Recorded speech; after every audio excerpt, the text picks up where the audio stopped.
High বন্ধুরা, আশা করি আপনারা খুব ভালো আছেন। আমিও খুব ভালো আছি। আবার একটা নতুন রেসিপি নিয়ে চলে এসেছি। আজকের আমি বানাবো বেগুন দিয়ে বেগুনের কাটলেট। ভিডিওটা পুরো দেখবেন।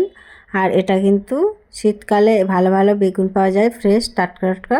সেই বেগুন দিয়ে আমি বেগুনের কাটলেটটা বানাবো। প্রথমে বেগুনের এই সাইডটা কেটে নেব, আর মাঝখান দিয়ে আমি দুভাগ করে নেব বেগুনটাকে।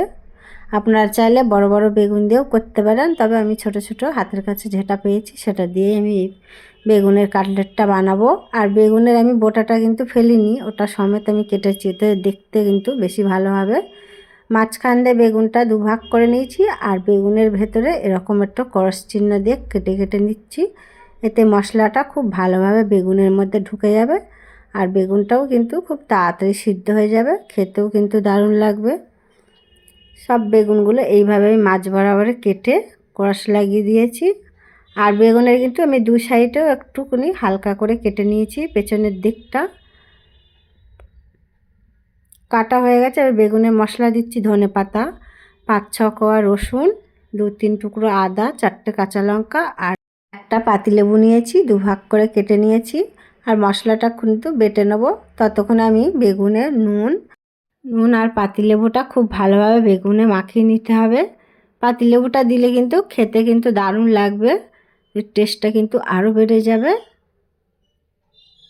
আমি গোটা পাতিলেবুর রসটা দিয়ে দিচ্ছি, আর এখানে একটু ভাজা মশলা দিয়ে দিচ্ছি। ভাজা মশলাতে আছে শুকনো লঙ্কা, জিরে গুঁড়ো, ধনে গুঁড়ো, এগুলো ভেজে গুঁড়িয়ে রাখা, সেটা দিয়ে দিয়েছি। আর যে মশলাটা আমি বেটে নিয়েছি ওটাও খুব ভালোভাবে বেগুনে মাখিয়ে নিতে হবে।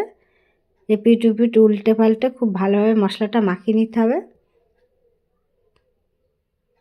খুব ভালোভাবে 4-5টা মাখানো হয়ে গেছে মশলা। এবার আমি এটা কিছুক্ষণের জন্য ঢাকা দিয়ে রেখে দেবো। এতে খুব ভালোভাবে বেগুনটা এইভাবে কিন্তু 5-10 মিনিট রেখে দিলে বেগুনের কিন্তু মশলাটা খুব ভালোভাবে বেগুনটা মজে যাবে, খেতেও কিন্তু দারুণ লাগবে। দেখুন 10 মিনিট হয়ে গেছে রেখে দিয়েছিলাম। এবার আমি এখানে ব্রেড কাম নিয়েছি, ব্রেড কামের মধ্যে বেগুনগুলো এইভাবে উল্টে পাল্টে হালকা হাতে চেপে চেপে ব্রেড কাম লাগিয়ে নিতে হবে। এইভাবেই আমি সব বেগুনগুলো ব্রেড কাম লাগিয়ে নেবো চেপে চেপে। সব বেগুনগুলো কিন্তু এইভাবে ব্রেড কামে চুবিয়ে নিয়েছি। দেখুন এইভাবে সব বেগুনগুলো বানিয়ে নেব। এইভাবে কিন্তু আপনারা বাড়িতে নতুনত্ব এইভাবে বানিয়ে খেতে পারেন। সবসময় একঘেয়ে বেগুন পোড়া, বেগুন ভাজা, বেগুনের তরকারি খেতে খেতে একঘেয়ে হয়ে যায়। এইভাবে কিন্তু গরম ভাত ডালের সাথে কিন্তু খেতে দারুণ লাগে, এটা মুচমুচেও হয়, খেতে দারুণ লাগে। সবগুলো কিন্তু এইভাবে বানিয়ে নিয়েছি। 1 চামচ আমি কর্নফ্লাওয়ার দিয়ে দেবো, এতে মুচমুচেটা ভালো হবে। আর এখানে আমি একটু 1 চামচ মতন আটা দিচ্ছি। আপনারা চাইলে বেসন বা ময়দা দিয়েও এই ব্যাটারটা তৈরি করতে পারেন, তবে আমার হাতের কাছে যা ছিল সেটা দিয়েই আমি এই ব্যাটারটা তৈরি করে নিচ্ছি। এবার এখানে বেগুনগুলো হালকা করে কোট করে নিতে হবে। কোট করে নিয়ে আবারও আমি বিস্কুটের গুঁড়োর মধ্যে দিয়ে দেবো, দিয়ে আবার একটু ব্রেড কাম লাগিয়ে নিতে হবে। এইভাবে দুবার করে কোট করে নিলে এতে বেগুনটা কিন্তু খুব ভালোভাবে ফ্রাই হবে, খেতেও কিন্তু দারুণ লাগবে। সবগুলোই কিন্তু দেখুন ব্রেড কাম করা হয়ে গেছে। এবার তেল গরম করতে দিয়েছিলাম, সাদা তেল। তেলটা গরম হয়ে গেলে এটা কিন্তু হাই ফ্লেমে ভাজতে হবে। আমি এখানে 2টো করে ভাজবো।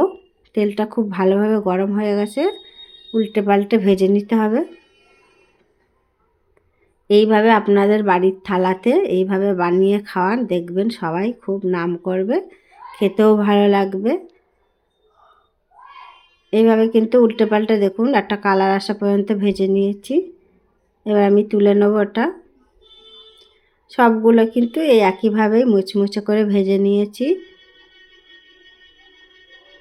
খেতে কিন্তু দারুণ লাগে। দেখুন বেগুনও লোকে দেখলে বেগুনের এটা কি বানিয়েছে, খেতে কিন্তু দারুণ লাগে, আর বেগুনও দেখতে লাগে। একটা ভেঙে দেখাচ্ছি, দেখুন বেগুনটা কতটা সিদ্ধ হয়ে গেছে, আর মশলাটাও দেখুন দেখা যাচ্ছে, খেতে কিন্তু দারুণ লাগে। এইভাবে একবার বানান, আশা করি খুব ভালো লাগবে। ভালো লাগলে রেসিপিটা লাইক শেয়ার কমেন্ট করবেন।